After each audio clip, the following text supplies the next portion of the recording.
Muy buenas, estamos aquí en nuestro centro de grabación de podcast en Niles Consultores, en el Pack Garrison, la mejor cervecería de Jaén y provincia, ¿vale? Que queden hasta. Estamos en el cuarto capítulo de IVA, Intentos de Vivir como Autónomos, de Niles Consultores. Y bueno, y hoy tengo a izquierda y a derecha dos personas conocidas, amigos, que son consultores financieros y analistas financieros ambos. Y bueno, hoy hay nivel, ¿vale? Hoy hay aquí nivel, hoy, ¿vale? Hay aquí donde cortar tela, así que nada, espero que hagamos, bueno, pues un podcast guay, una charlita guay, aquí entre amigos tomando una cervecita, hablando de inversiones, hablando de ahorros, de mercados financieros, del contexto donde nos estamos moviendo actualmente, y nada, así que sin más dilatación, tenemos a Manuel Luque, que ya algunos lo conocéis, ya es cansino aquí, ¿vale? En el tema de los podcasts, ¿vale? Manuel Luque ya es cansino, ya ha estado en un podcast anterior, ¿vale? Que es consultor Otra vez vengo de financiero. Valencia, tío. Otra vez me hace Otra bajar. vez que viene de sala pérdida, pero bueno, la cerveza está fresquita, ¿no? Sí, sí. Está bien, está bien. Consultor financiero de Valencia, especializado en familia y también en empresas, ¿vale? Y luego tenemos a Antonio Carpio, director de la sucursal de Jaén de Renta 4 Banco, ¿vale? En Avenida de Madrid, enfrente de Calzado América, para que todo el mundo se ubique, un poco más arriba de la estación de autobuses. Sí, sí, sí. ¿Vale? Que también, bueno, es especialista en mercados financieros y en inversiones también, tanto en personas también como en empresas. Entonces, pues bueno, vamos a tener una charla, pues un poco pues, hablando del contexto actual, mercados e inversiones y cómo podemos ayudar a familias, empresas, pues a empresas a ser más competitivas y a las familias pues planificar mejor su futuro, ¿no?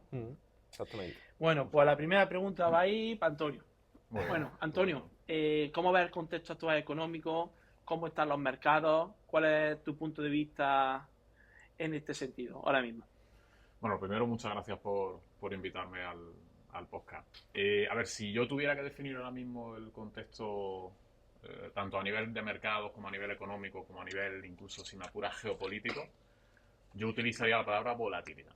Mm. O sea, la volatilidad ha llegado a los mercados, bueno, ya los mercados habían acumulado una pequeña caída entre el mes de febrero y marzo, ese pequeño entonces había caído un 10%, pero es sobre todo a partir del día 2 de abril, el famoso día de la liberación, aquella puesta en escena de Donald Trump con las tablas, haciendo una escena Sí, bíblica, sí, es ¿no? O verdad. sea, Parecía Moisés. parecía Moisés, Moisés con las exactamente. tablas de la Eso lo ley. hacen muy bien, eso ellos son especialistas en hacer eso. Y básicamente, pues bueno, fue cuando publicó aquella batería de aranceles en las que prácticamente pues, le metía aranceles por un importe bastante elevado a prácticamente casi toda la economía OCDE, incluso hasta una isla en la que solamente había pingüinos, con algunas honrosas excepciones como por ejemplo Rusia, que resulta sospechoso. Es verdad que entre Rusia y Estados Unidos hay muy pocos lazos comerciales, apenas un 3%, pero bueno, resulta llamativo, ¿no? ¿Qué desencadena esto? Pues esto lo que desencadena, o sea, esto tiene varias consecuencias, pero tiene una muy importante que yo creo que es donde está un poco la clave de lo que ha ocurrido después.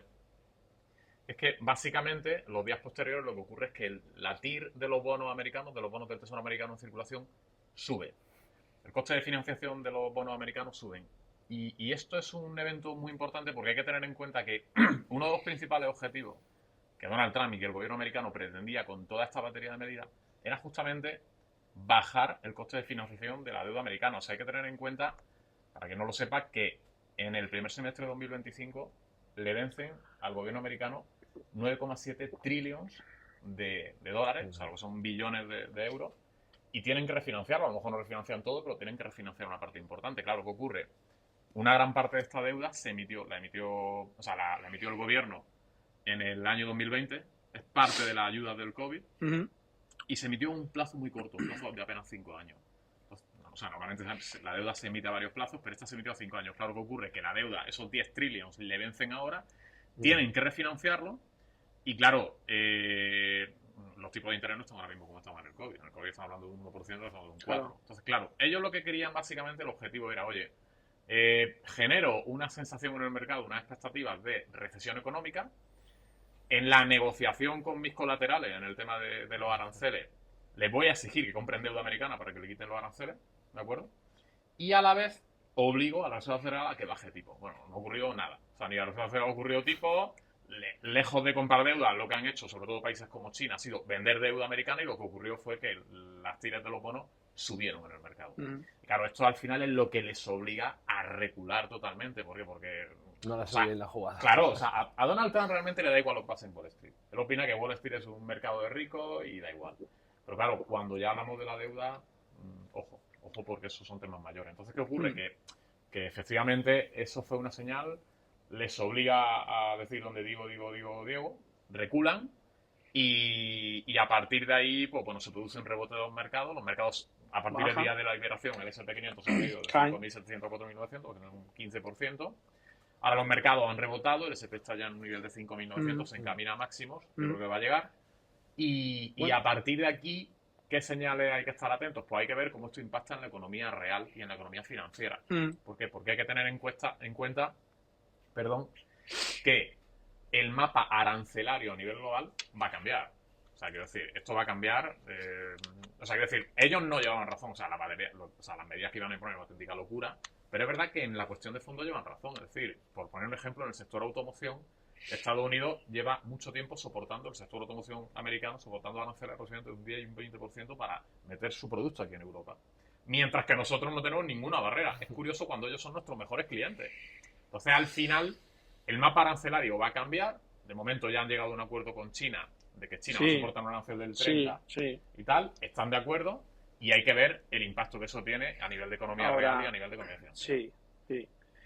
Y Manu, tú que atiendes familia todos los días, estás en contacto con familia y con empresas realmente, a referencia de lo que ha hecho Antonio, que ha hecho un mapa de inversiones, yo creo que de mercado financiero muy perfecto. Y además ahora entraremos en lo de caer el mercado, no más adelante, y que la gente ahí no invierte y ya es cuando mejor, ¿no? Porque a río revuelto ganancias de pescadores, ¿no?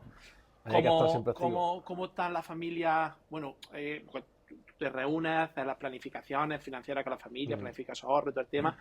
¿Cómo lo están viendo la familia este tema? ¿A ti te afecta? ¿Ves miedo? ¿O tú ese miedo ya lo despejan tú con ellos? Exactamente. Aquí, pues bueno, para detallar un poco cómo yo lo enfoco a la economía básica real de una familia o empresa, pues al final todo este tipo de eventos pues le van perjudicando en salud inversora, o sea, en esas inversiones. ¿Qué pasa? Que como consultor financiero tengo que llevar esa base, ese análisis periódico. Evidentemente, pues anticiparnos como buenos profesionales en cuanto a esos mercados financieros, pues ese mensaje tranquilizador a todos mis clientes de, oye, está pasando este hecho, tema de aranceles, están negociando como bien ha explicado Antonio. Oye, al final, si vamos a ver un ahorro, una inversión medio largo plazo, pues al final, buena palabra que ha dicho Antonio es volatilidad, nos vamos a encontrar en todos los mercados financieros, por lo tanto, esas pequeñas bajadas, si esos ahorros los vamos haciendo periódicos, el efecto del coste medio. Estás comprando también momentos bajistas para que luego a largo plazo, al final los mercados, pues el S&P 500 ya va a superarnos esa barrera de máximo histórico. Por lo tanto, tranquilizado en el sentido, oye, está pasando, no nos vamos a morir como pasó, ¿no? Como iba a pasar en ese COVID, pero estoy aquí pues para decir que hacer cambio y tal. Si es cierto, pues que para esa persona, ese inversor que lleva ya una trayectoria de pues 5 o 6 años, pues al final esa gestión de esa cartera que le voy gestionando va a ir modificándose en función de todo este evento, ¿no? Al final, lo que más aconsejo en un primer momento es renta variable, porque al final es la que a largo plazo más genera. Oye, pero cuando en estos eventos que nos anticipemos es a variar un poco la cartera, oye, vamos a meternos más moderado, más equilibrado, renta fija como hemos visto más ahora en estos 3-4 meses. Al final, la vida financiera de Diego y Antonio, como bueno, Antonio lo sabe de sobra, va variando. Sí. Pero día a día, mes a mes, y la economía totalmente igual. ¿Cómo ha afectado, o sea, cómo lo han valorado mis clientes? Pues positivamente, ¿por qué? Porque han tenido esa comunicación por parte de su consultor, es decir, ese médico financiero que, oye, está pasando esto, te quiero pedir, pues, tranquilidad, no te agobies, no te sulfures, ¿no? Y cualquier cambio, pues siempre nos vamos a anticipar. O sea, mientras que yo no vaya a decir nada, oye, pues va todo por como se espera, como vayan, al final los mercados financieros pues van así, van variando. Y bueno, y ahora una pregunta para los dos en este sentido, es decir, bueno, yo también lo veo un poco en el despacho, también un poco esa incertidumbre y bueno, ese miedo y esa práctica habitual en nuestra educación financiera. Muchas empresas, muchas familias tienen dinero, tienen a lo mejor un buen dinero ahorrado, un buen dinero, y lo tienen en el banco, ahí, muerto. Ese dinero se lo está comiendo la inflación. Bueno, aquí no voy a explicar yo ya porque ellos pilotan más que yo en ese sentido. se está comiendo la inflación y le dan miedo a invertir. Es decir, ¿este error es más común de lo que pensamos o realmente es un error que a lo mejor está geolocalizado en España por comunidades? Quizás en Andalucía somos más conservadores que quizás en Valencia o quizás en un Barcelona o quizás tal. Y luego, ¿realmente las familias saben gestionar bien su patrimonio y saben planificar correctamente su futuro? Empezamos con Manu. Cambiamos Vale. la torna. Vale. Al final, ya sea en Jaén, en Barcelona, en Madrid, en Valencia, la cultura financiera está en todos lados y en España más todavía, ¿no? O sea, sigo diciendo que la cultura financiera es muy pobre, muy básica, no se da en primera mano ni en un colegio, ni en una universidad, ni en el día a día. Entonces, ¿qué miedo hay? Oye, pues tengo un dinero y lo que nos han enseñado es pues siempre tener un banco, ¿no? Donde más seguro va a estar y mientras yo vea 20.000 ahí, pues voy a tener siempre los 20.000. O sea, ¿qué pasa? Que no tenemos en cuenta el concepto clave que es la inflación, cómo cada vez más nos van subiendo el coste de vida, cómo van subiendo, pues básicamente la luz, que ha subido un 300% en los últimos años, cómo te sube la gasolina, etcétera, etcétera. Ahora bien, ¿qué más no me encuentro? Oye, Manu, ¿qué riesgo hay, no? O sea, no quiero perderlo. Al final lo que buscamos es esa seguridad, ¿no? Y al final también la disponibilidad. Hombre, riesgo siempre nos vamos a encontrar y con el dinero pues, más todavía. Claro. A la hora de, hombre, corto plazo, siempre digo lo mismo, ser muy prudente, ¿no? Entonces, pues existen depósitos, cuentas remuneradas, letras del tesoro, ¿no? Que ahora mismo, pues bueno, están bajando. Pero algo que sepas que de antemano, al final del periodo te va a rentabilizar mínimo lo que es la inflación. Ahora bien, si ya me paso a un medio y largo plazo, al final hablo de estrategia por plazo, oye, pues vamos a darle un poquito más de caña. O sea, que si ahora viene el tema de aranceles y me baja un poco el ahorro y esa inversión, que me dé tiempo que hasta los 4 o 5 años me vuelva a recuperar, ¿no? La segunda pregunta, ¿cuál era? No, si nota mucha diferencia en ese sentido, y me paso ahora a seguir con Antonio, si no, hay mucha diferencia entre una persona que llega al despacho o llega al banco, quiero matizar porque Renta 4 es un banco, Sí. pero un banco especial, ¿vale? Aunque es un banco, pero un banco especial. Si hay diferencia entre un cliente que llega y ya sabe gestionar bien su patrimonio, está bien asesorado, sea vía internet, sea vía tal, y cómo gestionáis, o en este caso tú, cómo gestionas ese tipo de cliente en su cartera. Es decir, si tú un cliente, y me voy a pasar te lo voy a enlazar con otra pregunta, Sí. y si un cliente tiene ahora mismo 50.000 euros en el banco, Sí. ¿cómo le planteas tú esa diversificación al cliente por producto de inversión y por tipo de riesgo? En función de la educación financiera y de gestión de su patrimonio que tenga. Ahí, o sea, lo primero de todo es que hoy en día, antes de hacer una inversión, la normativa te obliga a que el cliente realice cumplimiento de una serie de cuestionarios, básicamente idoneidad y conveniencia. La idoneidad es para definir un perfil de riesgo y la conveniencia es para saber cuál es el conocimiento del producto que tiene el cliente. ¿De acuerdo? Pero vamos, básicamente lo primero que yo hago cuando un cliente viene a la oficina es saber si él realmente quiere decidir o no. Porque hay clientes que te dicen, oye, yo tengo inquietud, quiero formarme, quiero que me asesore, pero quiero ser yo quien tenga la última palabra. No es lo mismo eso que un cliente que te dice, oye, yo quiero que me gestionen mi cuenta, y en cuyo caso hay que firmar un mandato de gestión. Con respecto a lo que me comentas de los perfiles y tal, Sí. ¿cómo presentado? Sí, perfil de riesgo, A ver, cómo gestionáis la cartera. Yo básicamente, yo te digo, en cuanto a vehículos de inversión, para mí, mi favorito es el fondo de inversión. O sea, mi vehículo de inversión favorito, incluso para mí a nivel personal, ¿eh? Tengo también acciones, pero es verdad que para mí lo perfecto es el fondo de inversión porque te aporta una serie de ventajas, máxima diversificación. Bueno, ahí coincidí. Totalmente. Sí, totalmente. Delegas la gestión del patrimonio en profesionales. Cada fondo tiene un gestor, un equipo de analistas. Tiene una fiscalidad muy favorable.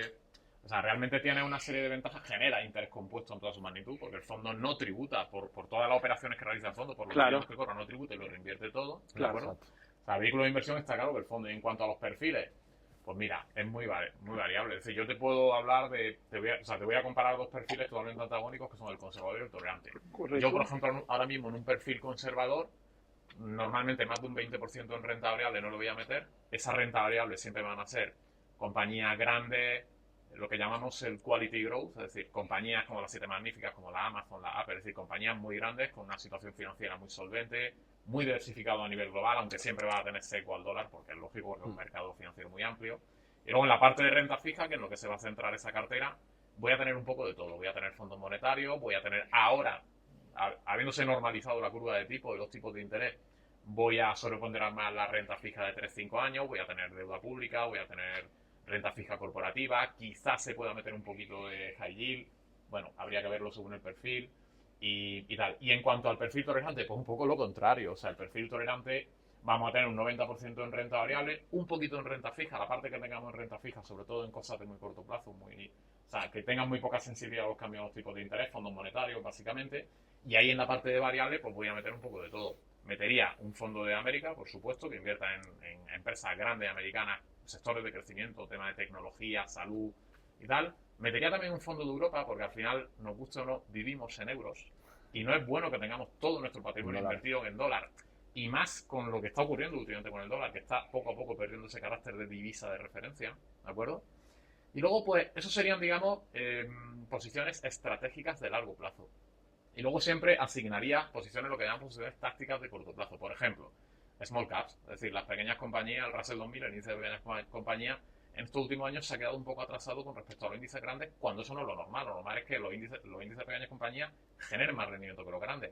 Luego, por ejemplo, una idea que yo tengo en el radar, que te digo que son cosas que se me ocurren, energía. Oye, el petróleo está en $60. Oye, pues a lo mejor es un buen momento para eso, tenerlo ahí un poquito en el pipeline y decir en un momento, oye, pues voy a comprar un fondo de energía, ¿me entiendes? Cosas así. Vale. Aquí sí lo que me estoy encontrando mucho a la hora de la pregunta me encuentro personas que ya vayan con ese patrimonio trabajar poco a poco, me lo estoy encontrando mucho y más en jóvenes.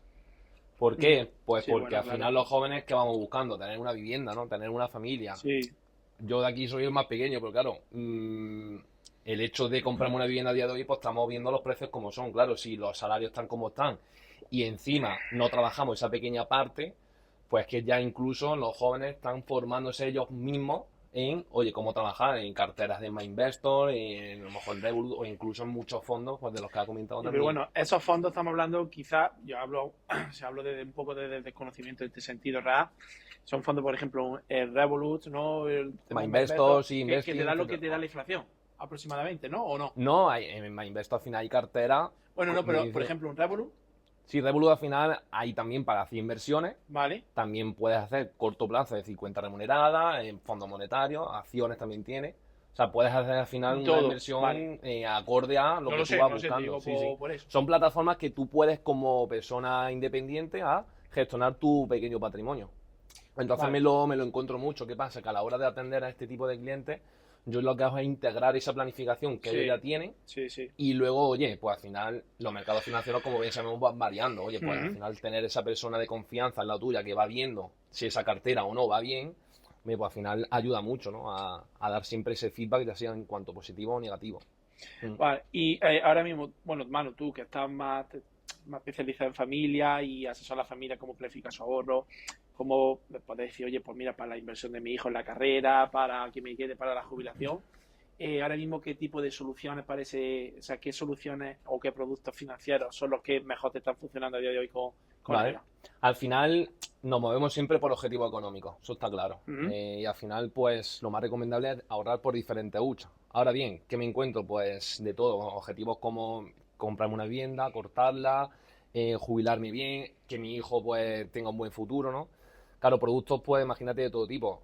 Hago igual que Antonio, hacemos ese perfil de idoneidad en cuanto a qué productos me van a mí guiar más o menos para acompañar ese objetivo y que esa inversión pues vaya acorde a él. Pues al final me muevo pues en un link, famoso PIAs, ¿no? Para largo plazo para la jubilación, porque vas a tener muchas ventajas fiscales. Y luego aparte pues trabajamos, acuérdate, con las principales gestoras de fondos, como es JP Morgan, BNP Paribas, Franklin Templeton, Robeco, BlackRock. Entonces creamos carteras muy diversificadas para evidentemente minimizar riesgo y luego respetar siempre el tiempo, ¿no? Entonces no te puedo decir ese producto perfecto porque al final me tengo que encontrar o hacer El traje a medida. ese análisis financiero detallado, ver cuáles son sus objetivos, sus deseos y a partir de ahí, oye, pues hacer ese traje hecho medida en cuanto pues, productos. ¿Qué busco aparte de que genere rentabilidad? Pues la famosa fiscalidad, ¿no? Que a día de hoy Ahí pues el no siguiente se paso. explica en detalle, ¿no? En cuanto, oye, ¿qué tengo yo que tributar después Claro. de hacer ese ahorro? Pues como bien sabemos, los planes de pensión al final del periodo, la mitad vuela, ¿no? Y luego pues hay muchos vehículos financieros en cuanto a inversiones, pues fondos de inversión, Unit Link, los PIAs, ¿no? Que vamos a tener que pagar evidentemente Hacienda, pero no como por ejemplo con otros productos que vamos a pagar más, ¿no? Es verdad que muchas veces, bueno, la gente o empresas hace inversiones, etcétera, tal, y dice, "Bueno, he ganado tanto", pero luego llega la renta, nuestra amiga, la Y esa- agencia y eso está tributaria, ahí, eso la está casa ahí. grande, y dice, pues mira, de esto se llama rendimiento del capital. Mobiliario, ¿no? El rendimiento Y del neto del dice, trabajo. mobiliario, oye, pues mira, y me llevo esto, oye, vale, pues la fiscalidad no pensamos. Es decir, yo creo que eso, no sé si lo haré o no, en familia y en empresas, que muchas veces no lo saben, no tienen esa asesoría fiscal, o sea, no Es tienen mu- ese es- asesoramiento fiscal, digo, por es de parte la más de, importante. que a lo mejor van al banco y el banco le ofrece o le coloca un producto financiero X y dice, esto te va a generar tanto, y luego no le hablan de la parte de la fiscalidad, llega el borrador de la renta y Y ¡pum! luego viene ¿no? la sorpresa. Y viene la Entonces, sorpresa, es decir, vosotros desde Renta 4, banco, ¿cómo gestionáis, cómo explicáis, cómo diversificáis, cómo tenéis en cuenta la fiscalidad? Tanto, yo creo que aquí me gustaría diferenciar entre empresas sí. y personas, porque empresas te lo van a tributar tu impuesto de Impuesto de sociedades sociedad. como ingresos financieros que te deba, y personas físicas pues vamos a renta. Es decir, Renta 4, ¿cómo gestionáis desde vuestro banco esas inversiones para empresas, personas físicas, desde el punto de vista fiscal? ¿Cómo informáis al cliente? ¿Cómo diversificáis? ¿Lo tenéis en cuenta, no? Y luego lo mismo para ti, Manu, en persona. A ver, o sea, lo primero de todo es ver realmente cuál es la prioridad del cliente, la necesidad del cliente. ¿Por qué? Porque hay clientes, o sea, yo por ejemplo, para un cliente persona física, ¿de acuerdo? Si su prioridad es la fiscalidad y no el cobro de rentas, porque es verdad que hay gente que te dice, no, yo no me importa que me penalicen, pero prefiero que me ingresen mis dividendos o mis cupones en mi cuenta como el que cobra un alquiler de un piso, aunque tenga que tributarlo, no me importa, pero prefiero eso porque luego cojo ese dinero y, oye, me lo gasto en hacer la compra o lo que sea. Pero si la prioridad es la fiscalidad, yo, por ejemplo, para personas físicas, por supuesto, recomiendo, insisto, la inversión en fondo, por lo que he comentado, porque el fondo tiene una serie de ventajas fiscales. El fondo es un producto que no tributa por el beneficio que obtiene de la venta de los activos que tiene en cartera, ni tampoco por los dividendos que cobra, lo reinvierte todo en su totalidad. Y eso al final te genera una regla de interés compuesto, aprovecha el interés compuesto en toda su magnitud. Y hay que tener en cuenta que un 5% a diario, un interés simple de un 50%, un 5% a diario en interés compuesto, a lo mejor un 65, un 70, imagínate 20. Eso por un lado. Luego también una opción que me parece muy interesante hoy en día para particulares son los planes de autónomos. Los planes de pensiones de autónomos, que es una figura muy nueva que ha salido recientemente, una especie de salvoconducto que se ha sacado el gobierno, porque claro, como caparon los planes de pensiones individuales hasta 1.500 euros, claro, ¿qué ocurre? Que los autónomos no le van a quedar la pensión que le queda a una persona, a un trabajador por cuenta ajena. Entonces sacaron ese producto que te permite realizar aportaciones hasta un máximo de 4.250 euros y lo puedes combinar con el plan individual hasta 1.500, con lo cual en total te puedes desgravar, si eres autónomo, hasta 5.750. Cuando hablamos de empresas la cosa cambia. ¿Por qué? Porque las empresas no se pueden beneficiar del traspaso de fondos. Los traspasos entre fondos en las empresas sí tributan. Lo tienen que integrar en sociedades. Claro. Entonces, en empresas yo creo que cuando hablamos en general, los fondos de fondos serían una buena solución. Son fondos de inversión también, pero la cartera que tienen, o sea, lo que tienen en cartera es otra cartera de fondos. Claro que ocurre que el fondo matriz realiza traspasos y realiza movimientos, pero esos traspasos están exentos de tributación porque quien realiza los traspasos es el fondo matriz y quien tiene las participaciones del fondo matriz es la empresa, pero esos traspasos no se reflejan en la cuenta de la empresa. Y luego hay otro producto que nosotros últimamente lo estamos trabajando muchísimo, que es el capital privado, o sea, lo que se ha llamado el private equity o capital riesgo. La ventaja que tiene es que si el titular de las participaciones del fondo, o sea, el private equity, para que se entienda, son fondos de inversión pero que invierten en compañías no cotizadas. Por eso se llama capital privado. ¿De acuerdo? Entonces, ¿qué ocurre con estos fondos? Que estos fondos, si el titular es una persona jurídica, en el beneficio, o sea, en sociedades tienen una exención del 90 y tantos %, o sea, prácticamente no pagan impuestos. Y si eso se hace a través de una SCR, de una sociedad de capital riesgo, ¿vale? Que en Renta 4 vamos ya creo que es por la cuarta o por la quinta sociedad de capital riesgo, no solamente tienes una excepción casi por la totalidad en sociedades, sino que también la tienes en patrimonio y en sucesiones y donaciones. Es verdad que la compañía titular, o sea, la empresa que contrate este producto, tiene que cumplir con una serie de características a nivel de reparto de participación y tal, pero son soluciones que te van a ayudar prácticamente a pagar muy poco impuesto. Muy poco. Y Manu, ¿y tú con familia? Con familia, al ¿Cómo final, le explica la fiscalidad? ¿Cómo le planifica al final la con fiscalidad? ejemplos prácticos, porque lo que me encuentro en muchas familias, pues evidentemente ya con hijos y tal, es pues muchos productos en plan de pensiones, ¿no? Oye, pues ¿están explicados realmente cómo al final del periodo la fiscalidad que tendremos, pues unos sí, otros no. Entonces lo que hacemos es siempre simulaciones. Oye, sacamos carteras creadas, ¿no? Con fondos de los fondos que hemos comentado. Oye, pues vamos a hacer una simulación. ¿Qué pasaría de aquí a 20 años? Pues si todo va como va, pues un 8,5 de rentabilidad. Pues si tenemos esto al final y hemos puesto esto como persona física, ¿no? Rendimiento de capital mobiliario, es decir, solo tributaremos siempre por los beneficios, ¿no? Es decir, y a partir de aquí, pues modalidades. Es verdad que yo, al trabajar con fondos, siempre lo integro en aseguradoras, porque al final lo que siempre vigilo y velo es por la seguridad del cliente, es decir, ya lleva implementado ese seguro de vida y en caso de fallecimiento, etcétera, etcétera, pues que ese plan de ahorro pasa automáticamente a la heredera o heredero que el ahorrador escoja. Es decir, ya evita que el heredero tenga que pagar impuestos antes para rescatar ese plan de ahorro.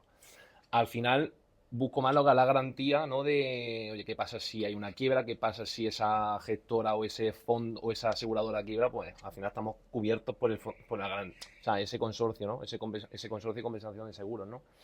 En cuanto a empresas, ¿no? Personas más jurídicas, igual que Antonio, ¿vale? Al final el traspaso entre fondos va a llevar un coste fiscal, entonces lo que hacemos es traspaso interno en cuanto a cartera. Al final yo lo que hago es carteras personalizadas en cuanto, oye, pues un 80 variable, un 20 fijo, ¿no?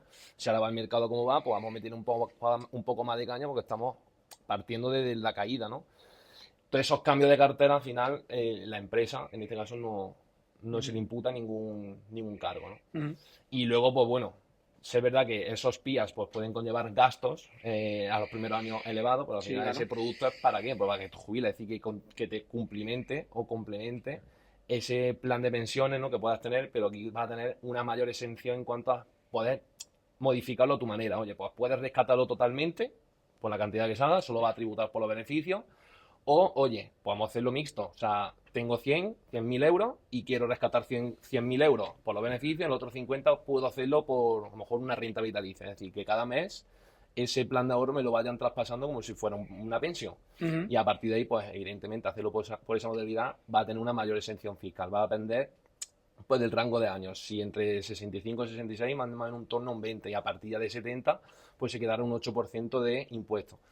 Al final es que el cliente tenga toda la información y, al igual el modelo de negocio de Renta 4, oye, que el cliente al final de todo, que decida cuál es la que más le va a convenir, evidentemente con ese feedback por parte mía. Oye, pues, para tu situación te recomiendo esto. El cliente sin compromiso ninguno, pues, oye, pues me atrae más este, y al final, pues en ese periodo de esa planificación, pues iremos cambiando cosas totalmente. Pues al final el cambio financiero, pues como la vida va variando. Entonces, pues Claro. nos iremos adaptando.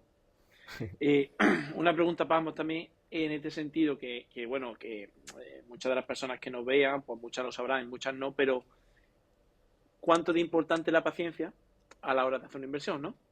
Es decir, muchas veces invertimos, los dos se ríen a la vez. Oye, que esto no me ha generado nada al año. Es decir, por eso quiero que despejéis esa duda. Es decir, ¿en qué punto es tan importante la paciencia? ¿Cómo se lo transmitiríamos a una persona o a una empresa esa paciencia a la hora de invertir? De que esto del interés compuesto está muy bien, pero que esto son inversiones medio/largo placistas, no son inversiones cortoplacistas. Por ejemplo, cuando estaba hablando del PIA, pues el PIA, claro, los primeros años pues se lo lleva en tema de gastos, no generan nada, tú te puedes meter la aplicación, pero ¿Esto bueno, qué pues es? si ¿Me llevo están 1.000 euros robando? invertidos y tengo 800, Claro. ¿qué de importante es la paciencia? ¿Y cómo se lo transmitís pues, a los clientes que van a tu despacho o que van a la oficina del banco? Venga.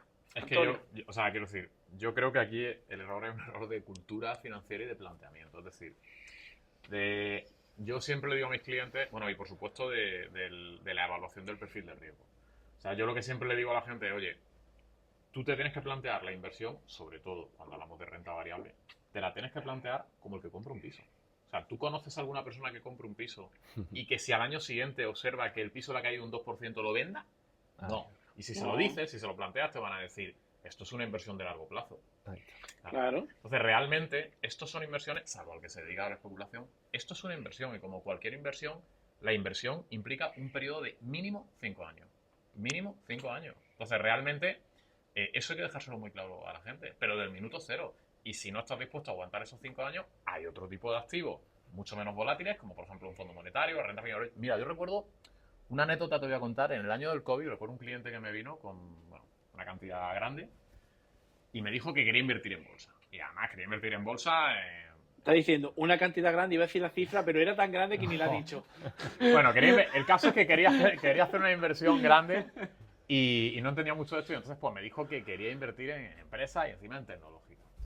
Y yo le hice la pregunta, le dije, ¿esto es un dinero que puedas necesitar? Y me dijo, pero ojo, en 6 meses o un año puedo necesitar el dinero. Entonces, Y yo directamente, Claro. para mí hubiera sido fácil decir, venga, sí, trate el dinero y... Pero claro, aquí hay un problema que es el riesgo reputacional. claro. Entonces yo le dije, Ahí mira, va yo ahora. directamente le dije, yo te puedo... Es un fondo monetario, que en aquella época un monetario daba un 0 o un menos 0,5, porque los tipos de interés estaban al Estaban 0 abajo. y nada más que con lo que se comen las comisiones. Y al final se llevó el cliente, o sea, el dinero no lo trajo y se fue, porque yo le recomiendo un fondo monetario, la rentabilidad muy bajo, y se llevó el dinero. Al año y medio vino. Ya era el año 2021, el COVID había pasado, vino, empezó a invertir y la verdad es que, bueno, lo hizo, en fin, no le fue mal del todo. Pero lo que trato de decirte es que el error es un error de cultura financiera. Es decir, es que la gente realiza la inversión financiera como una transición a otro tipo de inversiones. Y ese es el problema. Ese es el problema que nos encontramos. Yo creo, Manu, que a ti te habrá Igual. pasado. Que dices, es que ahora necesitas dinero para comprar un piso. Digo, Es pero a ver, habíamos quedado en que esto era para una emergencia. Y en la emergencia es que me voy a comprar un piso. Digo, pues entonces, Ahí error. Y aún así, aunque se lo explique, Sí. vienen después y pasa, ¿no? Que decir, es que me quiero comprar un piso, aunque acaba, ya se lo haya me acaba de pasar hace 2 días. O sea, hace 2 días me acaba de pasar con un cliente que me dijo, no voy a necesitar este dinero, no lo necesito. Y iba ganando. Pero es verdad que cuando se invirtió, estaba el S&P justo abajo del todo. Si se hubiera esperado una semana, hubiera recuperado un 10%. Y me dijo que vendiera, lo pasamos mal. O sea, quiero decir, al final son cosas que dice, oye, es verdad que la liquidez es una gran ventaja que tiene la inversión financiera, pero cuando hablamos de una emergencia, o sea, una emergencia, pero voy a permutar esta inversión a una... O sea, yo creo que es un error de verdad de planteamiento de concepto. Yo creo que te digo que incluso no es un tema, y ahora quizá lo es un tema cultural. Sí, ¿no? Totalmente. Tú que- Coincido tú, totalmente con Manu, igual, Antonio. ¿no? ¿Alguna vez le habéis dicho alguna vez a algún cliente, no eres mi cliente? Sí. De Es hecho, decir, no eres mi cliente, te lo puedo busca decir. opciones, pero yo no te puedo, ya más que nada por temas reputacionales, decir, Sí, sí. no podemos, o sea, yo no puedo trabajar porque... ¿has No, dicho porque al alguna final no es acorde a tu modelo de cómo ves tu mercado financiero, cómo puede variar. Al final, al igual que Antonio, yo lo que hago en primera mano es, oye, ¿qué tenemos? ¿Qué objetivos tenemos? ¿Y para qué queremos todo esto? ¿no? Es Ujú. decir, si al final este cliente, ¿no? Pues me quiero comprar una nave, pues debería estar no planificado. Es decir, si un cliente ahora te llega, que me ha pasado igual que Antonio, Ujú. oye, pues tengo aquí un dinero y lo quiero mañana porque me quiero comprar o tengo ya la entrada a la vivienda. Oye, llevamos menos de un año. O sea, lo que tengamos, evidentemente, no va a poder, no va a conseguir lo que te ha generado, al menos con el interés compuesto, ¿no? Al final vemos todo lo que es inversión es que hoy quiero 10, mañana quiero 20. Y eso no es así. O sea, al final los riesgos están ahí y el riesgo se controla siempre con horizonte temporal. Corto plazo, pues lo que bien dice Antonio, algo controlado, o sea, que esté garantizado, fijo y punto. Ahora, si es medio largo, oye, pues vamos a darle un poco de trabajo. Ahora bien, mi foco es siempre, oye, pues me voy a enfocar a corto plazo siempre, que tenga el cliente, pues siempre sus objetivos muy, muy bien controlados, que cubra por lo menos mínimo eso, y encima que tengamos un pequeño más excedente por si el cliente le surge cualquier cosa que a mí no me toque esa planificación, ¿no? Ujú. Al final, corto plazo, pues me voy de viaje y me voy a gastar ahora 5.000 euros más. Que al final el cliente pues pueda hacer sus cosas libremente, ¿no? Y que pues, no dependa mucho de lo que es la deuda. Al final, hablamos en el otro podcast, ¿no? Deuda buena, deuda mala. Sí. Y a partir de ahí, oye, pues un poco todo esto, ¿no? Me ha pasado recientemente un cliente que vio la planificación, vio la herramienta, le encantaron, lo que pasa es que estaba incómodo, no estaba preparado y se lo dije con la mayor tranquilidad y al final soy sincero, oye, Antonio, no es el momento, no es tu momento y para hacer algo que te va a estar preocupado mirándolo todos los días, a mí me vas a tener preocupado, no voy a dormir Claro. ni tú ni yo, por lo tanto es mejor que ahorres todo lo que puedas en tu Claro. corto, pero que te beneficies, que por lo menos Muchas no te veces, coma la inflación. Muchas Eso sí veces que es verdad mejor que fue... decir que no a un No, cliente no, porque al final, y... si al final que Antonio vender y por Manu, vender, no al por final así decirlo, Antonio y colocar Manu un producto por somos... colocarlo, no tiene sentido, ¿no? No. No Porque al tiene final si sentido. somos consultores y esos mediadores o son médicos financieros, me queremos siempre la tranquilidad ante todo y, oye, que el cliente esté tranquilo y que gane también, ¿no? Por lo tanto, si al final me va a poner muchos problemas, oye, pues, oye, no soy tu persona, no soy tu persona, y entonces, pues, Mm. ahí te hace Vale. un poco el valor, ¿no? De, pues, cómo eres, ¿no? Y lo que quieres también para aquello. Vale. Bueno, una duda que hemos despejado ya es ¿por qué tiene sentido las inversiones a largo plazo y al que tenga impaciencia mejor no invertir, tener dinero debajo del colchón, ¿no? En ese sentido, en el banco, comienza la inflación, no recomendable, pero cada uno es libre, cada uno sabe su totalmente. cuenta. Exacto. Otro miedo habitual que dice, como por ejemplo le ha pasado, los mercados están cayendo, madre mía, y has metido dinero en un fondo, tú estás loco. ¿Por qué es el mejor momento cuando los mercados caen invertir dinero? Es que yo creo que... Que no le explique yo, Mira, yo que vosotros me te explican mejor. explico. Yo lo voy a explicar con una... no sé si igual no conocéis a Peter Lynch. Peter Lynch junto con Warren Buffett es uno de los inversores más prolíficos de la historia. Voy a explicar o sea, Peter Lynch en el año 92 publicó un artículo en el Financial Times, ¿vale? En previsión a la crisis que se venía en el año 96, un artículo que se llamaba ¿Cómo prepararse contra un crack bursátil? ¿Vale?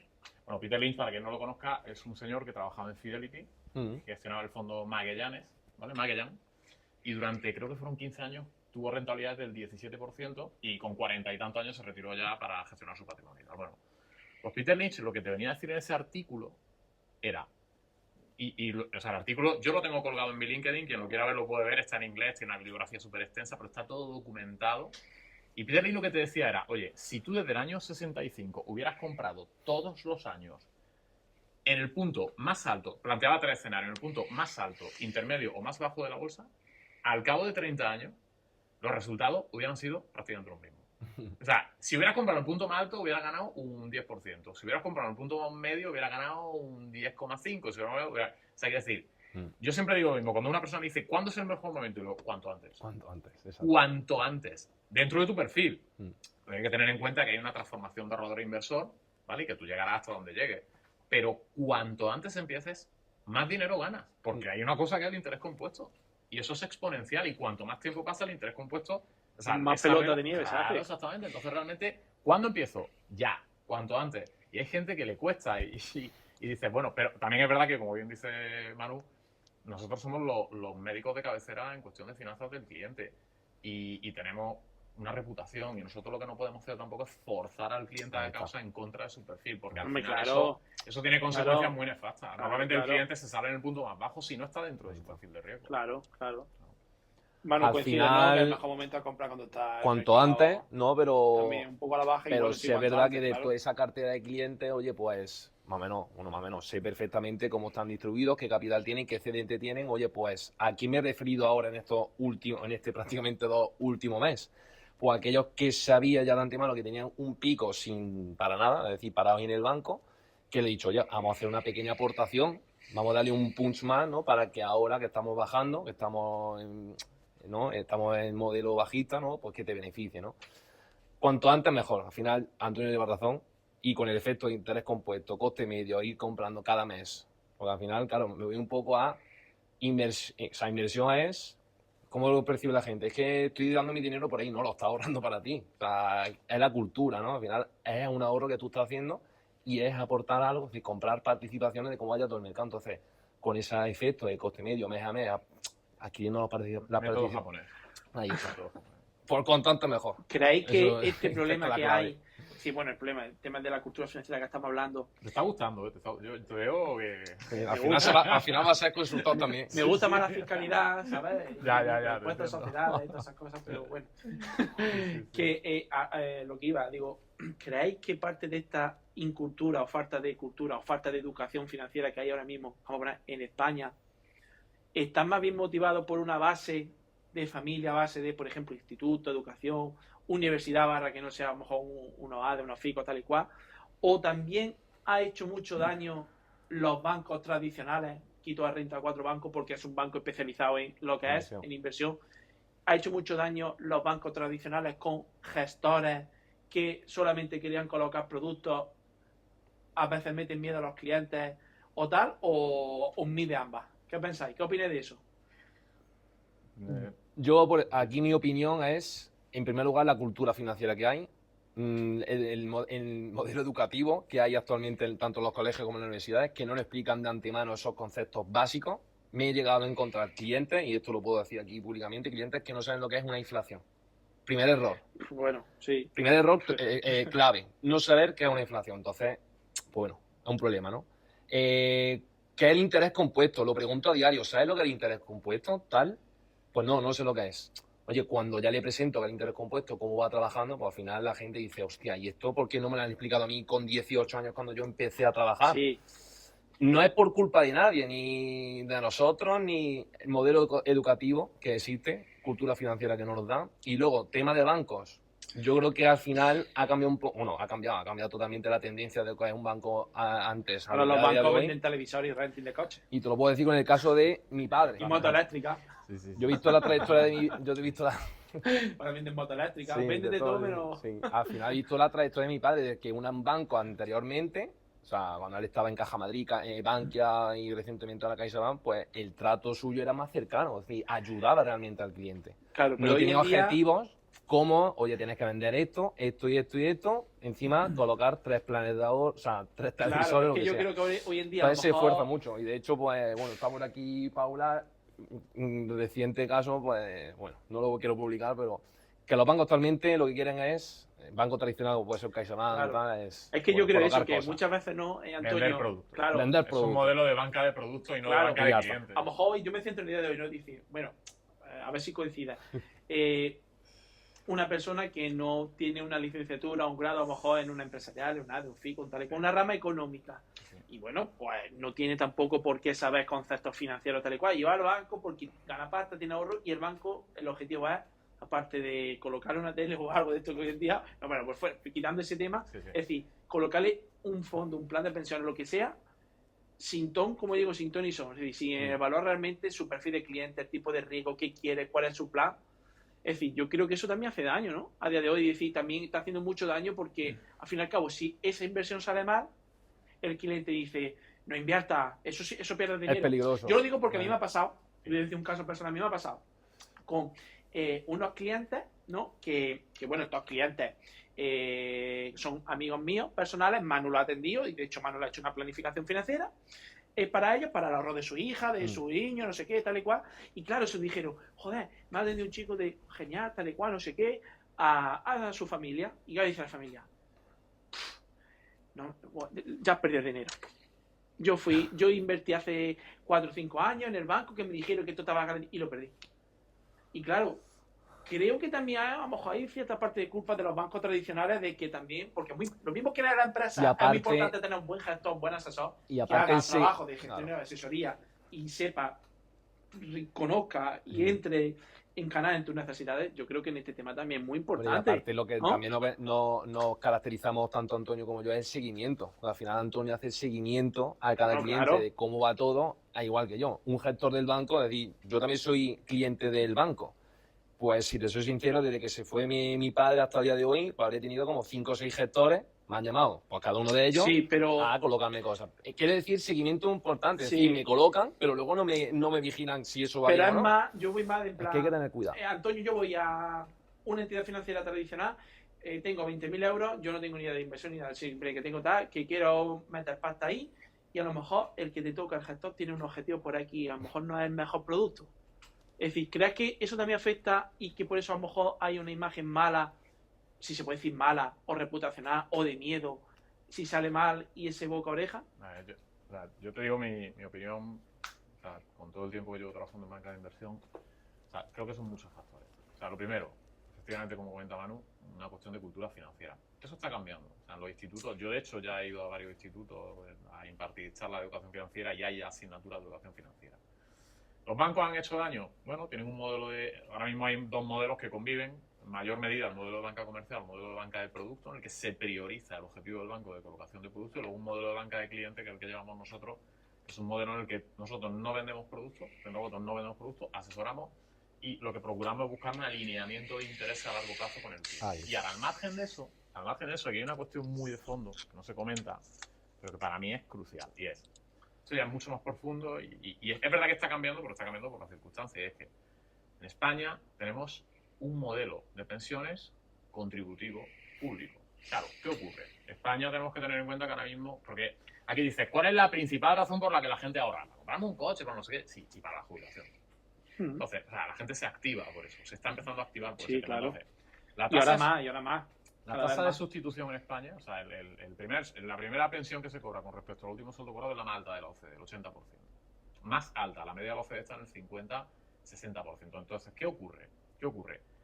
Que ¿por qué la gente en Estados Unidos tiene más cultura de inversión? Porque allí no existe un sistema de pensiones público. La gente tiene pensiones de subsistencia. Estamos hartos de ver en las películas lo típico de me jubilo y, cariño, tenemos que mudarnos de casa. Porque no llegamos ya para vivir en este barrio. Eso en España no ocurre. La gente cuando se jubila no se muda. O sea, la gente no. Entonces, ¿qué ocurre? Que aquí tenemos, en Europa en general, un sistema de bienestar muy proteccionista, insostenible con el ratio trabajador-jubilado ahora mismo. Eso está cambiando, pero está cambiando a pasos, o sea, muy lentamente. ¿Por qué? Porque a medida que tú te ves obligado a tener que ahorrar para tu jubilación, es cuando vas de forma forzada cambiando el chip y vas diciendo, oye, no me sirve el ahorro, o tengo que ahorrar y tengo que hacerlo a través de vehículos financieros. Hay una tendencia mayoritaria en España, que esto es un tema cultural, que es a invertir en inmuebles. Y la Comisión Europea lanzó un aviso hace 2 o 3 años al Banco de España diciéndole, oye, ojo con lo que pasa en España, porque canalizar el ahorro vía hipotecas y vía inmuebles, esto puede llegar a ser un problema. Exactamente. Yo el ratio ese añadiría más, has dicho, es insostenible barra, o sea, en plan, jubilados, trabajadores, ¿no? Personas ya, Sí. jubilados, trabajadores, barra, nacimiento, barra, estado, esperanza de vida, o funcionarios. Ya no tenemos una pirámide de población, ya lo que tenemos es una pirámide invertida. Si a eso le suma al nivel de funcionarios públicos que hay, 4 millones. efectivamente, Se atrasa la edad de incorporación al trabajo, se mantiene la edad de incorporación, o sea, la edad de jubilación. Pues al final es un sistema insostenible, insostenible con la tasa de sustitución actual. ¿A qué nos encaminamos? A tener una tasa de sustitución en la media, como hace 50 o 60%. Sí, totalmente. Bueno, pues más o menos yo podría seguir hablando, pero me están diciendo desde control pues, por aquí que tenemos que ir cortando para no pegar más la chapa. Así que, bueno, simplemente ya únicamente por cerrar, pues Antonio, director de la sucursal Renta 4, Avenida de Madrid, más arriba de la estación de autobuses, justo enfrente de Renta 4, más abajo si baja un poquito más arriba del centro deportivo, este que hay sano. Justo vale, para que ya la gente ya se tiene que ubicar así. Una fachada muy grande, tenemos 30 metros de fachada y un luminoso donde antiguamente había una tienda de informática y... Sí, exacto. Se ve a simple vista. Vale, te pueden encontrar ahí atención personalizada, temas de inversión, temas de planificación, ayuda a empresas, ayuda a familias en Jaén, con un carácter muy personal. Sí. Y Manu, pues, lo tenemos en Valencia, está en todas partes, es como el señor, está en Valencia con su oficina, y luego está, pues, Manuel. En Jaén tenemos oficina también. En Jaén también tenemos aquí oficina, estamos en Manuel Luque Finanzas también en su página web. Luque Finanzas, es que nunca me lo aprendo, es que los pues nombres, muy mal. Y Renta 4, página web. Me va a permitir añadir una última... Venga, permiso concedido. Animar a la gente a que invierta. O sea, quiero decir, el proceso, o sea, quiero decir, todo el mundo debe dar el paso. Hay un proceso de transformación de ahorrador a inversor, hay que hacerlo lentamente, con la tutela de un asesor, pero de verdad, yo animo a la gente a que invierta, a que se inicie con poco dinero al principio. O sea, eso lo digo, empieza con poco si quieres, pero ve perdiendo el miedo dentro de tu perfil y empieza ya, porque cuanto antes empieces, vas llevando a cabo esa transformación, ese proceso que tiene que ser un proceso además muy espontáneo, muy natural, gradual, siempre tutelado y de verdad que es un proceso muy satisfactorio, o sea, tiene que ser satisfactorio, por supuesto, y yo creo que... El simple hecho también de dar el paso solo para ver qué está pasando actualmente con nuestro dinero y qué puede pasar en un futuro, cómo conseguir nuestro objetivo económico. Al final nos movemos por deseos futuros. Es decir, me quiero comprar una casa, me quiero jubilar bien. Sí, claro. Tenemos muchas cosas, pero claro, con los salarios que tenemos a día de hoy no llegamos. Entonces, el hecho de acompañar al final, hostia, si al final hacemos una reunión, Antonio, Manu, y hacemos una educación buena financiera y partimos de cero, que cada uno vaya viendo qué posibilidad tiene. Y Manu, que una cosa os digo, o sea, quiero decir, yo tengo muy poca liquidez en el banco. Siempre que me preguntan mis clientes, porque eso sí lo digo, yo soy totalmente transparente con mis clientes. Yo le digo a mis clientes lo que tengo y en lo que invierto. Así. Y hay una cosa muy clara, y es, al margen de pandemias y al margen de crisis bancarias, en las cuales lógicamente los bancos centrales se activan y empiezan a meter dinero en el sistema, en las últimas décadas los bancos centrales están entrando en una dinámica de políticas ultra expansivas que lo que hacen es inyectar mucho dinero al sistema. Claro, Exacto. hay un problema, y es que cuanto más dinero inyectes al sistema, menos vale tu dinero. Entonces, el dinero que tengas en liquidez no vale nada. Y te pongo un ejemplo. Hay gente que dice, bueno, pero ahora mismo el euro contra el dólar vale lo mismo. Digo, sí, pero ¿cuánto vale con respecto al oro? Es decir, compáralo con respecto a un bien que por mucha demanda que haya no le pueden dar la maquinita de fabricar, ¿no? O sea, el incremento de producción de oro al año es de un 1%. ¿Qué ha pasado? Pues te digo, en los últimos 50 años el oro ha pasado de valer, creo que son 50 o 100 dólares la onza, a costar 3.500 dólares la onza. ¿Cuál ha sido tu pérdida de poder adquisitivo frente a un bien que no se puede producir en masa? Esa es la visión que queda. Entonces, yo insisto, tener el dinero en liquidez justo para la vida. Es verdad que yo tengo 1.500 euros en liquidez ahora mismo. Justo para no lo tengo todo invertido en bolsa. Hay una parte importante que lo tengo en fondos monetarios que me dan el 2% para no perder la inflación. Pero insisto, invertir el dinero es fundamental. El dinero no se puede quedar en liquidez. Total, vamos. No, a mí se me ha ocurrido una idea muy loca ahora mismo. Yo estoy escuchando a los de hablar y hay animar a la gente a invertir. Pues podría hacerlo de una charla. Hay que animar a la gente a invertir. La gente tiene el conocimiento de invertir. Pues organizarlo de una charla conjunta. Hombre, yo encantado. De hecho, al final, hace poco hicimos una de los poquitos vía presencial, vía webinar. Móntala tú, Diego, móntala tú, que tú eres maestro de ceremonia. Yo me quedo con mi empresa y ya está. Ya tienes suficiente. Ya tengo suficiente. No, pero sí, ya va. La empresa y con el podcast tienes suficiente. Sí, bueno, el podcast ya por vicio. Sí, por hobby. Así que nada, pues nada, familia, muchas gracias a los dos por estar aquí. Un placer a ti hablar de estos temas. Por invitarnos. Muchas gracias nuevamente a la cervecería Garrison, mejor la cervecería de Jaén y provincia, ¿no? ¿Estoy lo cierto o no? Doy fe de ello. Y Europa, ¿no? Perfecto. Otra cosa es lo que opine luego atrás, ¿no? Del Garrison, pero bueno. Así van a meter aquí aranceles también, tío.